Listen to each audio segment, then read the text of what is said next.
নমস্কার বন্ধুরা, eternal truth YouTube চ্যানেলে আপনাদের সকলকে স্বাগত। কমেন্টে লিখুন জয় মা কালী, শেয়ার করুন প্রিয়জনের সাথে।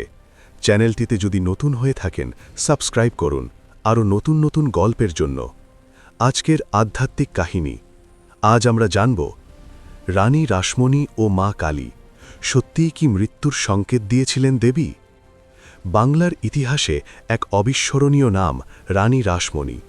এক সাধারণ পরিবার থেকে উঠে এসে তিনি হয়ে ওঠেন সমাজসেবী, জমিদার ও এক মহান ভক্ত। তার প্রতিষ্ঠিত দক্ষিণেশ্বর কালী মন্দির আজও লক্ষ ভক্তের তীর্থস্থান। সেখানে অধিষ্ঠিতা আছেন মা ভবতারিণী কালী, যিনি দুঃখী মানুষের ত্রাণকর্ত্রী। কিন্তু বহু ভক্তমহলে একটি প্রশ্ন ঘুরে বেড়ায়, মা কালী কি সত্যিই রানী রাসমণিকে মারতে চেয়েছিলেন? এই প্রশ্নের উত্তর খুঁজতে গেলে আমাদের প্রবেশ করতে হবে এক গভীর আধ্যাত্মিক কাহিনীর ভেতরে, যেখানে মৃত্যু মানেই ধ্বংস নয়, বরং ঈশ্বরের কোলে ফিরে যাওয়া। 1847 সালের এক গভীর রাত্রি, গঙ্গার তীরে নীরবতা। জমিদার বাড়ির অন্দরমহলে ঘুমিয়ে আছেন রানী রাসমণি। হঠাৎ স্বপ্নে তিনি দেখলেন এক অপূর্ব রূপসী, করাল বদনা, চতুর্ভুজা দেবী দাঁড়িয়ে আছেন গঙ্গার বুকে। দেবী বললেন, রাসমণি, কাশী যাওয়ার দরকার নেই, গঙ্গার তীরে আমার জন্য একটি মন্দির নির্মাণ করো, আমি সেখানে ভবতারিণী রূপে অধিষ্ঠান করব। চমকে উঠে বসেন রানী, শরীর কাঁপছে কিন্তু হৃদয় পূর্ণ আনন্দে। তিনি বুঝলেন এ স্বপ্ন নয়, এ দেবীর আদেশ। সেই থেকেই শুরু দক্ষিণেশ্বর মন্দির নির্মাণের ইতিহাস। মন্দির নির্মাণ সহজ ছিল না। সমাজের অনেক উচ্চবর্ণ ব্রাহ্মণ বলেছিলেন, আমরা এক শূদ্র নারীর প্রতিষ্ঠিত মন্দিরে পুজো করব না।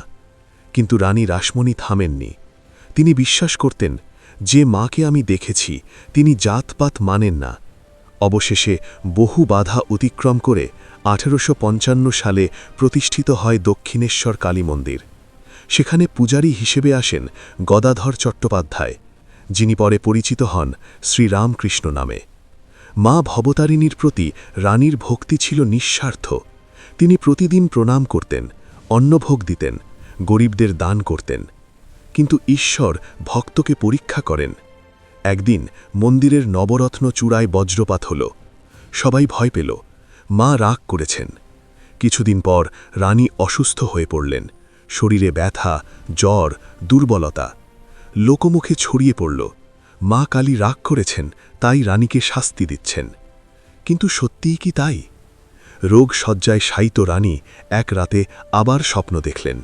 মা কালী এসে বললেন, রাসমণি, তোমার কাজ শেষ, এবার আমার কাছে ফিরে আসার সময় হয়েছে। এই কথা শুনে রানীর চোখে জল এলো। তিনি বললেন, মা, আমি কি কোনো অপরাধ করেছি? দেবী হেসে বললেন, মূর্খ মেয়ে, আমি কি আমার সন্তানকে মারতে চাই? আমি তোমাকে মুক্তি দিতে চাই। এখানেই রহস্যের উত্তর লুকিয়ে আছে। 1861 সালের 19 ফেব্রুয়ারি গঙ্গার ধারে নিজের বাড়িতে শেষ নিঃশ্বাস ত্যাগ করেন রানী রাসমণি। মৃত্যুর আগে তিনি বলেছিলেন, মাকে ভালো করে পুজো করবে, ওর সেবা যেন বন্ধ না হয়। লোকেরা বলেছিল, মা কালী রানীকে নিয়ে গেলেন।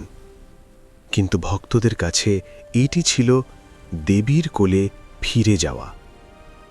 হিন্দু দর্শনে মৃত্যু মানে শেষ নয়, এটি এক দেহ থেকে অন্য অবস্থায় গমন। মা কালী সময়ের দেবী, তিনি সৃষ্টি, স্থিতি ও লয়ের অধিষ্ঠাত্রী। যখন ভক্তের পৃথিবীর কাজ শেষ হয়, তখন তিনি তাকে নিজের কাছে টেনে নেন। তাই বলা যায়, মা কালী রানী রাসমণিকে মারতে চাননি, তিনি তাকে নিজের চরণে স্থান দিয়েছেন। এই ছিল আজকের আধ্যাত্মিক কাহিনী। আপনাদের এই গল্পটা যদি ভালো লেগে থাকে, লাইক, কমেন্ট, শেয়ার, সাবস্ক্রাইব অবশ্যই করবেন। পুরো গল্পটা শোনার জন্যে ধন্যবাদ।